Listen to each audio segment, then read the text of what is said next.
भगवान विष्णु देव की 10 बातें जो आपको जानना जरूरी है। विष्णु धर्मोत्तम पुराण के वर्णन मिलता है कि लवण समुद्र के मध्य में विष्णु लोक अपने ही प्रकाश से प्रकाशित है। उसमें भगवान श्री विष्णु वर्षा ऋतु के 4 मौसमों में लक्ष्मी द्वारा सेवित होकर शेष पर चयन करते हैं। पर्दा पुराण के उत्तराखंड में 228वें अध्याय में भगवान विष्णु के निवास का वर्णन किया है। वैकुंठ धाम के अंतरिक्ष वर्ग अयोध्यापुरी में एक दिव्य मंडप है। मंडप के मध्य भाग में रामणीय सिंहासन है। विद में धर्मदेव देवता उस सिंहासन को नित्य धैर्य रहते हैं। धर्म ज्ञान धैर्य वैराग्य सभी वहाँ उपस्थित रहते हैं। मंडप के मध्य भाग में अग्नि सूर्य और चंद्रमा रहते हैं। क्रुम नागराज तथा संपूर्ण वेद वहाँ पीठ रूप धारण करके उपस्थित रहते हैं। सिंहासन के मध्य में अटदल कमल है, जिस पर देवताओं के स्वामी परम पुरुष भगवान श्री विष्णु लक्ष्मी जी के साथ विराजमान रहते हैं। भक्ति कौशल्य भगवान श्री विष्णु को प्रसन्नता के लिए जप पर प्रमुख मंत्र ओम नमो नारायणाय तथा ओम नमो भगवते वासुदेवाय है। भगवान श्री विष्णु जी की पूजा के समय की जाने वाली आरती ओम जय जगदीश हरे। भगवान विष्णु के 5 भेद जानिए। कौन से? हिंदू धर्म में कहते हैं कि ब्रह्मा जी जन्म देने वाले, विष्णु पालने वाले और शिव वापस ले जाने वाले देवता है। भगवान जो जगत के पालनहार है, वे सभी के दुख दूर कर उनके श्रेष्ठ जीवन का वरदान देते हैं। जीवन में किसी भी तरह का संकट हो या धरती पर किसी भी तरह का संकट खड़ा हो गया हो तो विष्णु ही उसका समाधान खोजकर उसे हल करते हैं। विष्णु ने ही नरसिंह अवतार लेकर एक और वहाँ अपने भक्त प्रहलाद को बचाया था। वहीं क्रूर हिरण्यकश्यप श्री प्रजा को मुक्त दिलाया था। उसी समय वहार अवतार लेकर उन्होंने महाभयंकर हिरण्यकश्यप का वध करके देव मानव और अन्य सभी को भयमुक्त किया था। उन्होंने ही महाबली को मायावी राजा बलि से देवताओं की रक्षा की थी। इसी तरह हरि विष्णु ने कुछ ऐसे कार्य किए थे जिनको जन कल्याण के लिए किया सल कहा गया। हालांकि जगत कल्याण के लिए ही ये भेद नीति थी, सल नहीं। यदि ये ऐसा नहीं करते तो कई देवी देवताओं की जान संकट में होती। तो आओ जानते हैं श्री हरि विष्णु द्वारा जनहित में किए गए वह कौन कौन से 5 भेद है। तो दोस्तों, वह 5 भेद जानने से पहले आपसे बस एक ही अपील है कि यदि आपने इस चैनल को अभी तक सब्सक्राइब नहीं किया है तो सब्सक्राइब करें। चैनल को सब्सक्राइब कर लीजिए दोस्तों। चलिए अब आगे शुरू करते हैं। भस्मासुर। भस्मासुर का नाम सुनकर सभी को उसकी कथा याद हो गई होगी। भस्मासुर के कारण भगवान शंकर की जान संकट में आ गई थी। हालांकि भस्मासुर का नाम कुछ और था, लेकिन भस्म करने का वरदान प्राप्त करने के कारण उसका नाम भस्मासुर पड़ गया। भस्मासुर एक महापापी असुर था। उसने अपनी शक्ति बढ़ाने के लिए भगवान शंकर की घोर तपस्या की और उसमें अमर होने का वरदान भी मांगा। लेकिन भगवान शंकर ने कहा कि तुम कुछ और मांग लो। तब भस्मासुर ने वरदान मांगा कि मैं जिसके भी जब भस्मासुर ने वरदान मांगा कि जिसके भी सिर पर हाथ रखूं वह भस्म हो जाए, भगवान शंकर ने कहा तथास्तु। भस्मासुर ने इस वरदान को मिलते ही भगवान क्यों न इस वरदान की शक्ति को परख लिया जाए।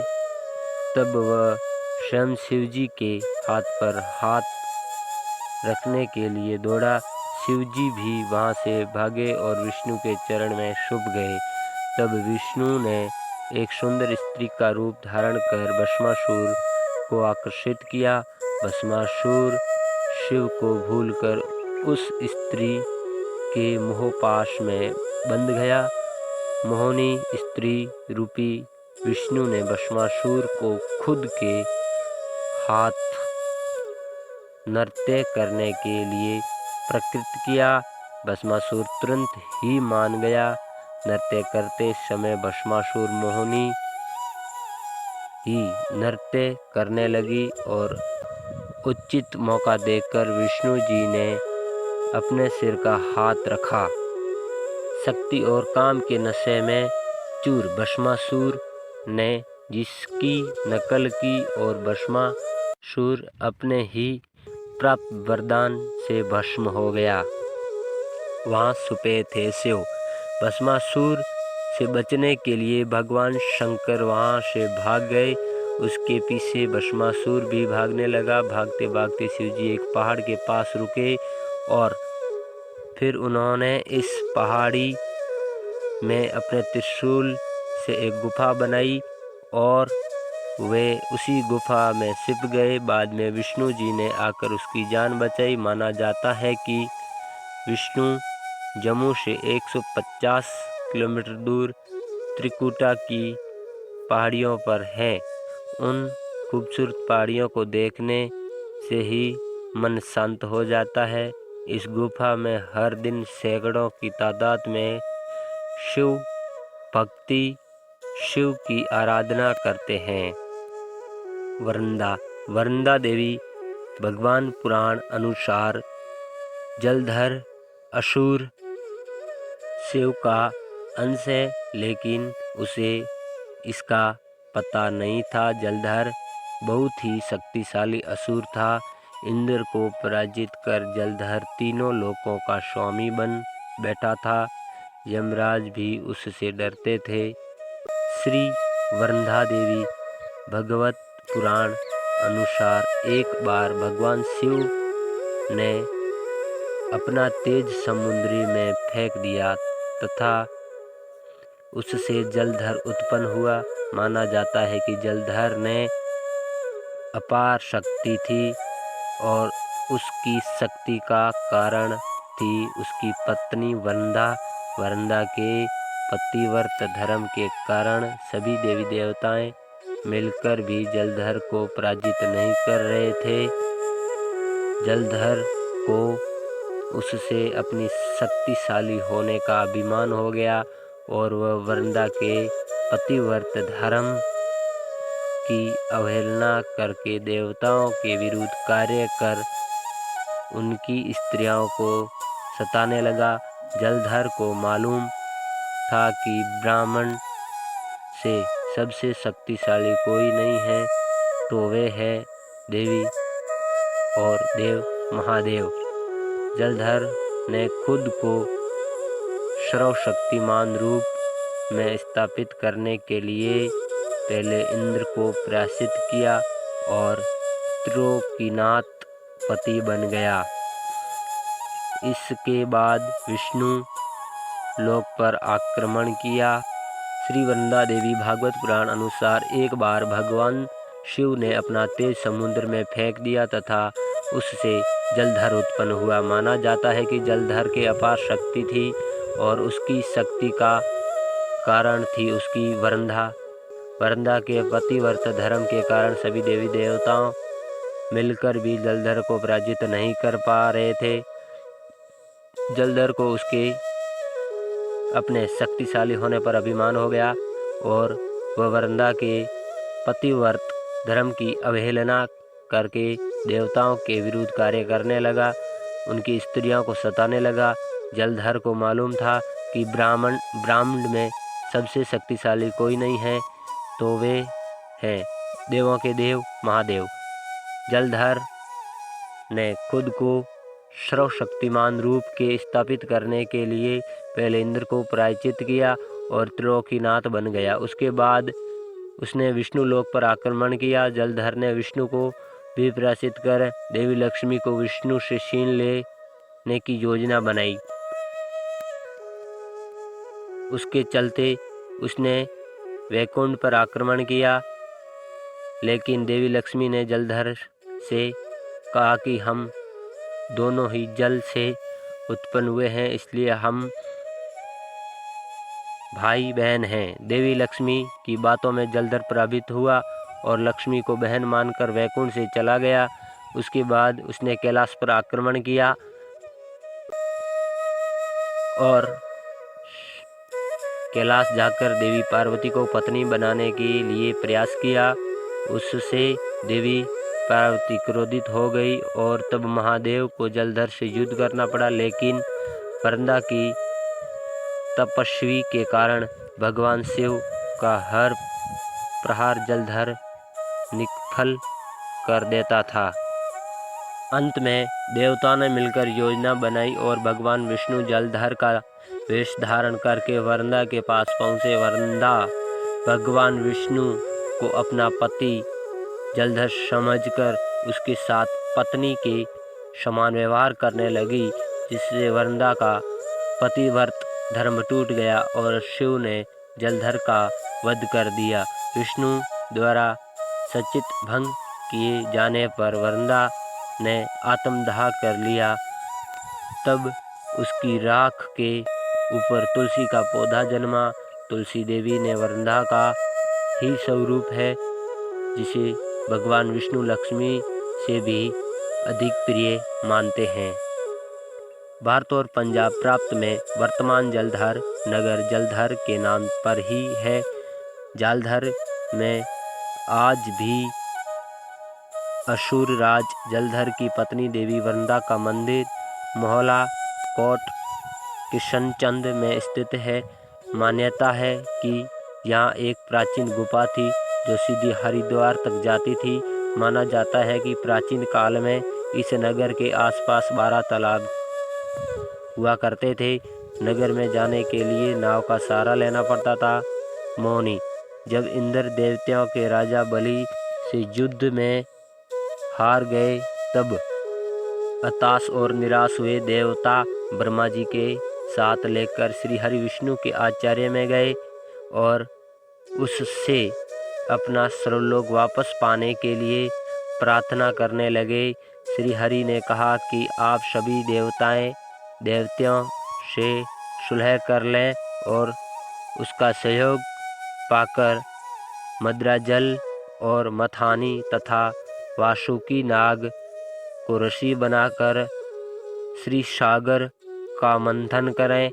समुद्र मंथन में जो अमृत प्राप्त होगा उसे पिलाकर मैं आप सभी देवताओं और अजर अमर कर दूंगा।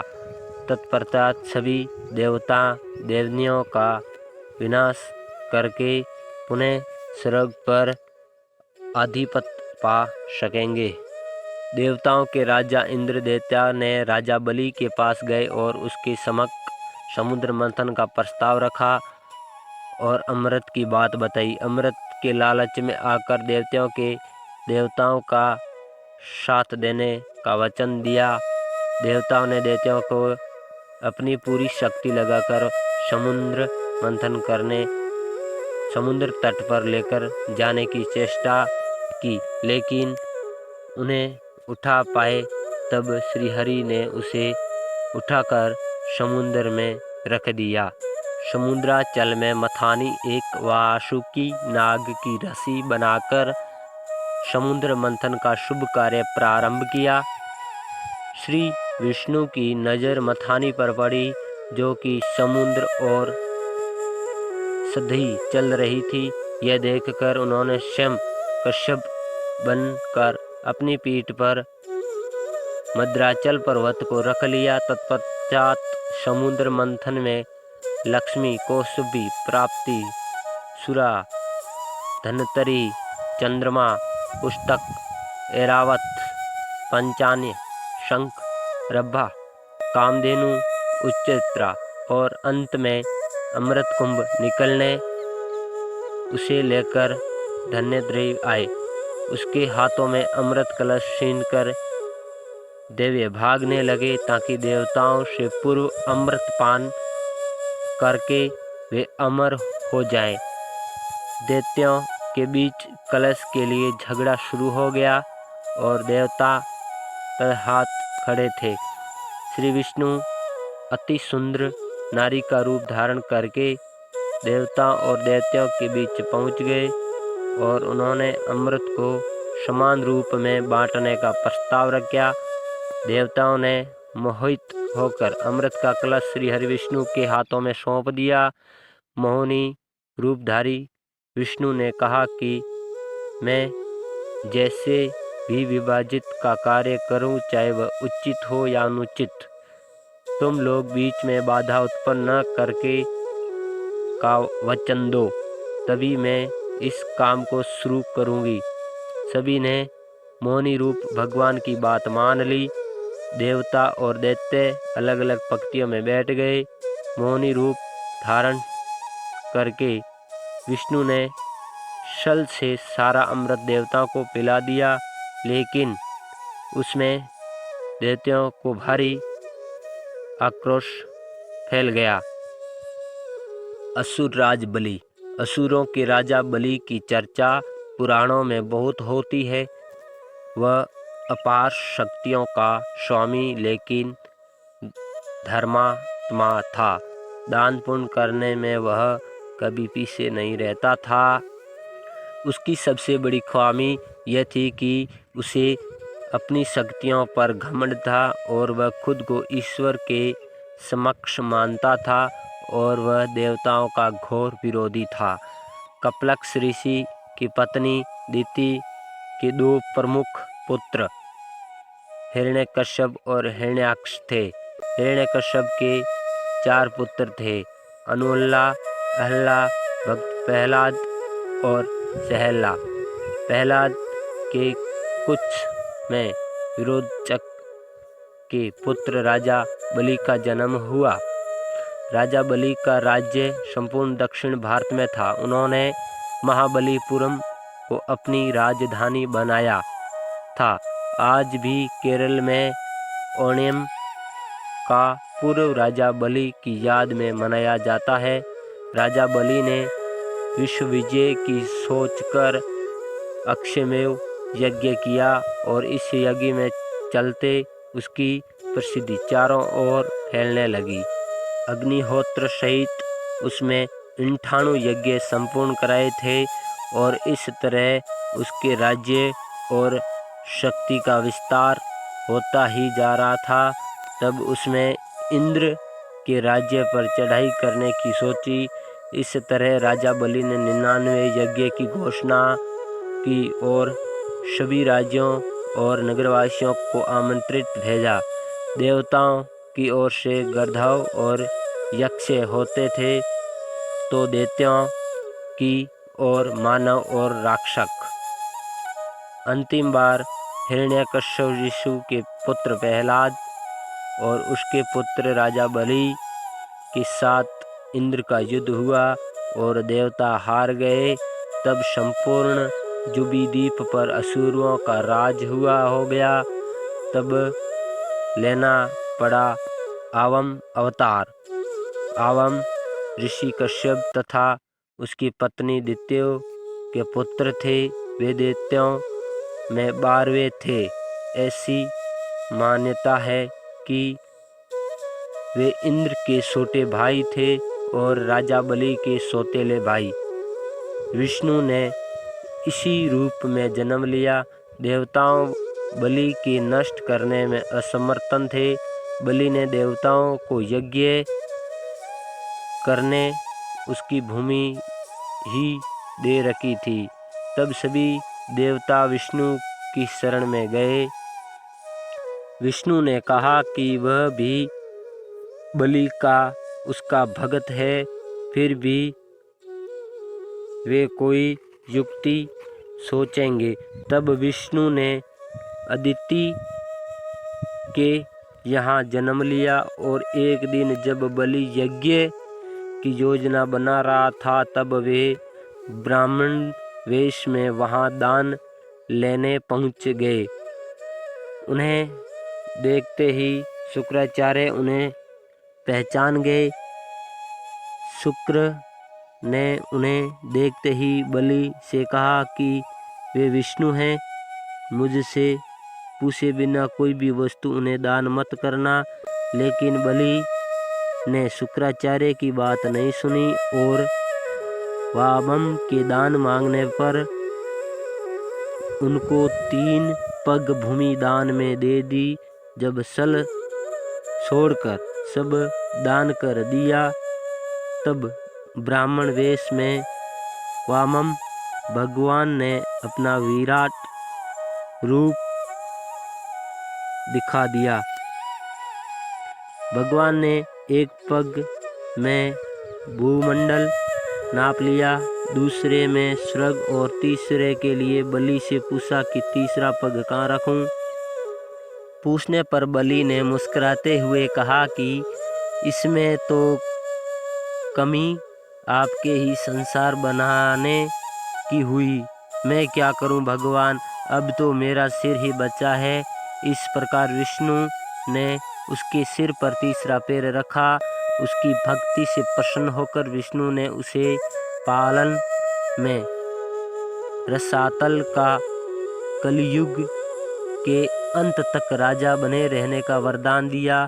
तब बलि ने विष्णु से एक ही वरदान मांगा। राजा बलि ने कहा कि भगवान, यदि आप मुझे पालत और लोक का राजा बना ही रहे हैं तो मुझे वरदान दीजिए, मेरा साम्राज्य शत्रुओं और प्रजाओं से बचा रहे और आप मेरे साथ रहें। आपने भक्ति के अनुरोध पर भगवान विष्णु ने राजा बलि के निवास में रहने का संकल्प लिया।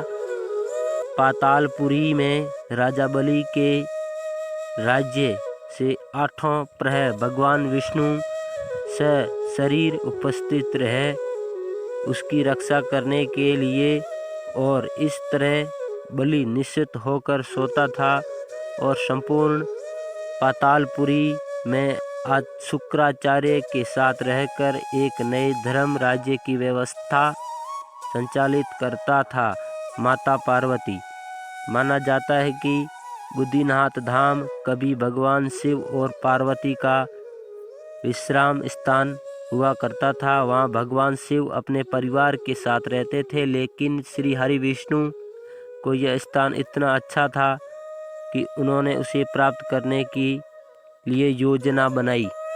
पुराण कथा के अनुसार सतयुग में जब भगवान नारायण बुद्धिनाथ आए तब वहाँ बंदरियों यानी बेर का वन था और वहाँ भगवान शंकर अपनी अर्धांगिनी पार्वती जी के साथ मजे से रहते थे। एक दिन श्री हरि विष्णु बालक का रूप धारण करके जोर जोर से रोने लगे। उसके अरुद में को सुनकर माता पार्वती को बड़ी पीड़ा हुई। वे सोचने लगी कि वह बिहड़ वन में ये कौन बालक रो रहा है, वह आया कहाँ से और इसकी माता कहाँ है। ये सब सोचकर माता को बालक पर दया आ गई। तब वे इस बालक को लेकर अपने घर पहुंची।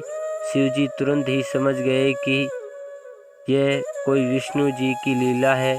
उन्होंने पार्वती से इस बालक को घर से बाहर छोड़ देने का आग्रह किया और कहा कि ये आप ही कुछ देर रहकर चला जाएगा। लेकिन पार्वती माँ ने उसकी बात नहीं मानी और बालक को घर में ले जाकर चुप कराकर सुलाने लगी। कुछ ही देर में बालक सो गया। तब माता पार्वती बाहर आ गई और शिवजी के साथ कुछ दूर भ्रमण पर चली गई। भगवान विष्णु को इसी पल का इंतजार था। उन्होंने बैठकर घर का दरवाज़ा बंद कर दिया। भगवान शिव और पार्वती जब घर लौटे तो द्वार अंदर से बंद था। उन्होंने जब बालक से द्वार खोलने के लिए कहा तब अंदर से भगवान विष्णु ने कहा कि अब आप भूल जाइए भगवान, यह स्थान मुझे बहुत पसंद आ गया है, मुझे यही विश्राम करने दीजिए। अब आप यहाँ से केदारनाथ जाएं। तब से लेकर आज तक बद्रीनाथ यहाँ पर अपने भक्तों को दर्शन दे रहे हैं और भगवान शिव केदारनाथ में विराजमान है। आगे की कहानी सुनने से पहले दोस्तों आपसे बस एक ही अपील रहेगा कि इस चैनल को आपने यदि अभी तक सब्सक्राइब नहीं किया है या वीडियो को लाइक नहीं किया है तो श्री विष्णु हरि के वास्ते, माता लक्ष्मी जी के वास्ते इस चैनल को सब्सक्राइब करें। यहाँ दोस्तों इस वीडियो को अपने दोस्तों तक ज़रूर पहुँचाएं। चलिए दोस्तों आगे का वीडियो शुरू करते हैं।